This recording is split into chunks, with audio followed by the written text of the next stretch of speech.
So much of who I am is the lessons that my parents taught me.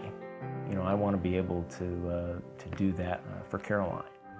When Caroline was born, she was born with a condition called sagittal craniosynostosis.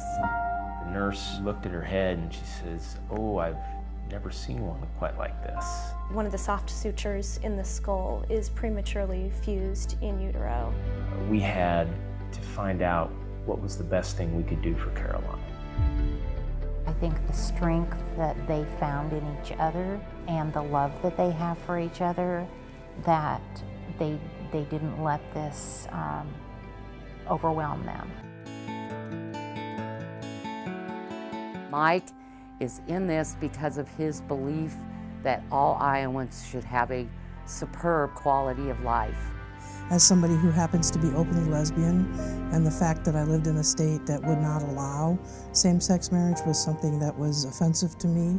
His consistent and persistent passionate advocacy for people. I see a bunch of people that merely want to profess their love for each other and want state law to recognize that.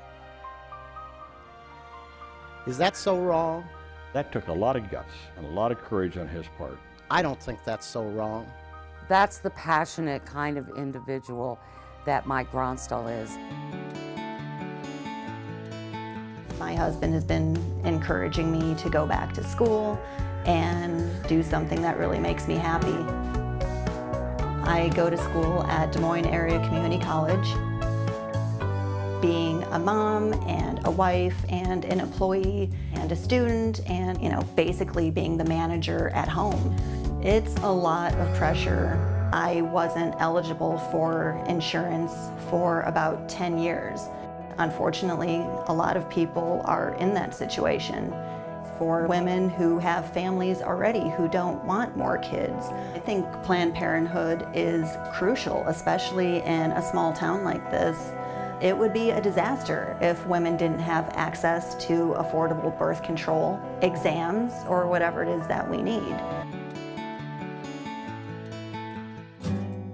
I think that the trans community is pretty much completely misunderstood. I experienced the most adversity in regards to healthcare. Planned Parenthood Great Plains in Oklahoma City, Kansas City, and Columbia, Missouri is one of only a few providers specializing in high-quality transgender healthcare, including hormone replacement therapy. I support Planned Parenthood for so many reasons. They empower individuals to take control of their own body, and they give them the resources to do so. After getting out of the service, I joined the Union Carpenters, had the opportunity to work on many of the public buildings here in Springfield. I even had the chance to work on Kickapoo High School, where I have 2 sons who have graduated, and I have a daughter who's currently attending. So you can bet guys like me are going to make sure that these buildings are well built and safe. After all, these are buildings that our friends and family use every day. In Missouri, there's a law in the books called prevailing wage. It makes sure that skilled construction workers are paid a good wage. But now, a handful of out-of-state CEOs and billionaires are trying to repeal the prevailing wage law in order to increase their profits. That would mean skilled construction workers, including veterans like me, would get paid less, making it harder on me and my family. Since Tom has been back, the company has certainly grown. We've added more employees and things are, strong and moving forward. We know here at Wolf that Tom does care. He came back to save our organization. He came back to give us opportunity. He put us on a trajectory for success. I've worked for Tom Wolf for 18 years and I've known him for over 25 years. I've been here 17 years. I've found my home at Wolf. I know that when I get up in the morning, I look forward to coming to work and I'm taken care of.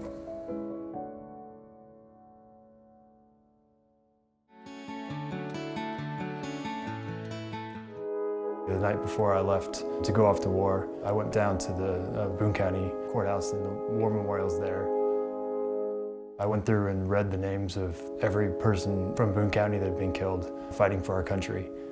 If they could be brave, that I could be brave, and I knew that if they thought this community was worth sacrificing for, I too could offer that same sacrifice. after Stephen returned from his first deployment, he knew that other people were still there fighting that war. When you're a Marine and there's other Marines still overseas fighting, you feel like you should be with them. You can't go back to being a regular college student after you've been to war. I thought if I can spend a year of my life and prevent somebody else from getting hurt or killed, how can I not do that? 180 is an organization where people can turn to when they're in a dangerous situation. They provide Monmouth County's sole support system for victims of domestic and sexual violence. I was its board president for a number of years, and it is an organization that is there for women in their darkest, lowest moments, when they've been attacked, when they've been raped, when they've been threatened, including when their kids have been threatened. People who are victims of domestic violence would not be in the situation that they are in if they had the answers of how to get out. Taking those women and their families by the hand and actively getting them back on their feet and back in society. Our staff, they're on the front lines working with traumatized victims every day. He and Tammy would just say, okay, what do we need to do? How can we help you? If we choose to get involved ourselves, we're choosing to do that because we think we can have an impact.